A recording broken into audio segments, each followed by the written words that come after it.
10th class. उम्मीद है आप सब ठीक ठाक होंगे, घर में सब कुशल मंगल होगा। आज की वर्कशीट हमारी आई है 7, वर्कशीट नंबर 7। डेट है 22 जुलाई। यहाँ पर आपको अपना नाम और कक्षा अध्यापक का नाम लिखना है। रोल नंबर भी लिख सकते हैं आप साथ में। अभी हमने संसाधनों के बारे में पढ़ रहे थे। हम संसाधनों का प्रकार, संसाधनों का महत्व, संसाधनों की उपयोगिता पढ़ा हमने। और आज हम पढ़ते हैं संसाधनों का संरक्षण। संरक्षण मतलब बचाव, कैसे बचा सकते हैं हम संसाधनों को। किसी देश के आर्थिक विकास में संसाधन मूलभूत आवश्यकता, मूलभूत मतलब सबसे बेसिक और ज़रूरी, मतलब उसके बिना असंभव है। तो किसी भी देश का आर्थिक विकास करने के लिए जो संसाधन है वो सबसे ज़रूरी है। अर्थव्यवस्था का प्रत्येक क्षेत्र, कृषि, उद्योग, परिवहन में खनिज और ऊर्जा संसाधनों की आवश्यकता। कोई भी काम अगर हम कर रहे हैं तो उसके लिए हमें संसाधनों की आवश्यकता ज़रूर पड़ेगी, लेकिन संसाधन सीमित हैं। अब ज़रूरत है इसका मतलब ये तो नहीं कि अथाह रहेंगे कि हम जितने मर्जी खर्च करते रहें, ऐसा तो संभव नहीं है। संसाधन जो हो कि ऐसे हैं, सीमित हैं, ये सीमित मात्रा में है। अतः संसाधनों के संरक्षण बहुत ही ज़रूरी है। उपाय क्या क्या कर सकते हैं। अगर संसाधन अथाह मात्रा में हो तो जितने मर्जी खर्च करते रहें, आते रहेंगे, लेकिन ऐसा नहीं है। उसको बचाने के लिए हमें उपाय करने पड़ेंगे ताकि जो संसाधन है वो कभी खत्म ना हो और हम इस्तेमाल भी कर सकें और हमारे आने वाले पीढ़ी भी इस्तेमाल कर सकें। तो पहला उपाय है खनिजों का प्रयोग सुनियोजित और सतत पोषणीय तरीके से करने की आवश्यकता है। अब सुनियोजित मतलब सही तरीके से, अति उपभोग ना करें और वेस्ट ना हो, ऐसे तरीके से इस्तेमाल करना। और सतत पोषणीय तरीका, ये इसका मतलब मैं समझा देती हूँ आपको। सतत पोषणीय का मतलब ये है कि संसाधनों का ऐसे इस्तेमाल किया जाए कि हमारे आने वाली पीढ़ी के लिए भी बच जाए। ऐसा ना हो कि उन्हें वो चीज़ें देखने की भी ना मिले, किसी म्यूज़ियम जो होते हैं, संग्रहालय, वहाँ पर ही रखी हुई मिले कि पुराने समय में ये होता था, ऐसा ना हो। तो संसाधन जो हैं वो सुनियोजित और सतपोषणीय तरीके से उनकी इस्तेमाल करने की ज़रूरत है। निम्न कोटि के अयस्कों का कम लागत उपाय प्रयोग करने के लिए नई तकनीकों का प्रयोग कर सकते हैं।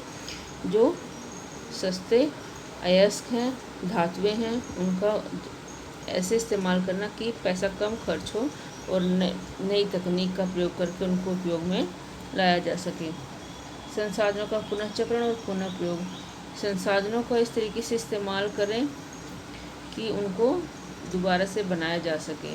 पुनःचक्रण मतलब रिसाइकल करना, मतलब उनको दोबारा से बनाया जा सके और उनको दोबारा से इस्तेमाल किया जा सके। ऐसा ना हो कि हम इतने उनको ख़राब कर दें कि वो दोबारा इस्तेमाल में आने लायक ना हो, ऐसा ना करें। ऐसा इस्तेमाल होना चाहिए कि संसाधनों को या तो रिसाइकल किया जाए या उनका दोबारा इस्तेमाल कर सकें। जैसे हम कपड़े पहनते हैं, संसाधन ही तो है कपड़े। तो हम जब कपड़े पहनते हैं, थोड़े पुराने हो जाते हैं तो हम किसी को दे देते हैं, तो वो पुनः उपयोग कर लेता है उसका, है ना। या उन कपड़ों को हम जैसे दरी वगैरह बनवा लेते हैं उससे, तो उसका पुनःचक्रण करके हम या पुनः उपयोग कर सकते हैं, उसको बर्बाद ना करें ताकि हम उसको बचा सकें। अन्य प्रतिस्थापनों का प्रयोग, और भी अन्य तरीकों का या और भी किसी मतलब सब्स्टिट्यूट जो होते हैं कि उसकी जगह ये वाला इस्तेमाल हम कर सकते हैं। या किसी संसाधन की वजह, जैसे गाड़ी की बजाय अगर कम दूरी के लिए साइकिल का उपयोग किया जाए या सार्वजनिक बस का इस्तेमाल किया जाए तो हम पेट्रोल डीजल जैसे संसाधनों को बचा सकते हैं। इस तरह से हम संसाधनों का संरक्षण कर सकते हैं। संसाधन संरक्षण बहुत ज़रूरी है, नहीं तो जो संसाधन हैं वो ख़त्म हो जाएंगे और हमारी आने वाली पीढ़ी को इस्तेमाल के लिए नहीं मिलेंगे। और कुछ उपाय हैं। ऊर्जा संसाधन एनर्जी जिससे मिलती है। सौर ऊर्जा मतलब सूर्य से प्राप्त होने वाली ऊर्जा। पवन ऊर्जा मतलब हवा से प्राप्त होने वाली ऊर्जा। जिससे ऊर्जा के नवीकरणीय स्रोतों का अधिक से अधिक प्रयोग कर सकते हैं, जिससे क्या होगा, लाइट की जो खपत है वो कम हो जाएगी, जो बिजली की खपत है वो कम हो जाएगी। और ये ऊर्जा जो प्राकृतिक ऊर्जा है, इससे हमारा काम भी हो जाएगा और ये नवीकरणीय है, मतलब ये बार बार बन सकती हैं। ये कभी ना खत्म होने वाली ऊर्जा है। जब तक पृथ्वी पर सूरज रहेगा, हवा रहेगी, ये ऊर्जा हमें मिलती रहेगी। निजी वाहनों के स्थान पर सार्वजनिक परिवहन का उपयोग कर सकते हैं। थोड़ी दूरी के लिए साइकिल का उपयोग कर सकते हैं, या गाड़ी की शेयरिंग कर सकते हैं, या बस का इस्तेमाल कर सकते हैं। जब उपयोग ना हो रहा हो तो बिजली के स्विच को बंद कर सकते हैं। ये तो नॉर्मल है, हम सबको करना चाहिए। अगर नहीं करते हैं तो सीख ले करना, ये तो हम सबको करना चाहिए। ऊर्जा बचत करने वाले उपकरणों का प्रयोग, जैसे LED का प्रयोग करना, ऐसे उपकरणों का इस्तेमाल करें जो कम लाइट खींचते हैं। इस प्रकार से हम ऊर्जा को बचा सकते हैं। एक छोटी सी कोटेशन दे रखी है यहाँ पर। ऊर्जा संसाधन इतने महत्वपूर्ण होते हैं कि इनके बारे में ये कहा जाता है, ऊर्जा की बचत ही ऊर्जा का उत्पादन है। उत्पादन तो हम नहीं कर सकते, अब हम पानी से बिजली तो नहीं बना सकते, लेकिन हम ऊर्जा मतलब बिजली का कम इस्तेमाल करके या वेस्ट ना करके हम उसको उत्पादित ही कर रहे हैं। ठीक है, तो ऊर्जा की बचत ही ऊर्जा का उत्पादन है। उम्मीद है समझ आ गया होगा। अब क्वेश्चन जो दे रखे हैं वो देख लेते हैं।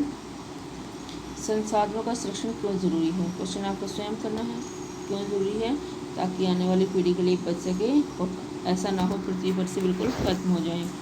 आप अपने दैनिक जीवन में खनिज संसाधनों का संरक्षण कैसे कर सकते हैं, ये भी आपसे पूछा गया है, आपको स्वयं करना है। ऊर्जा की बचत ही ऊर्जा उत्पादन है, कुछ उदाहरणों के द्वारा कथन की व्याख्या कीजिए।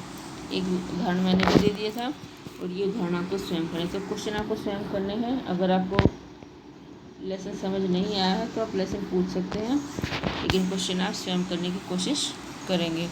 तो आज की वर्कशीट में इतना ही।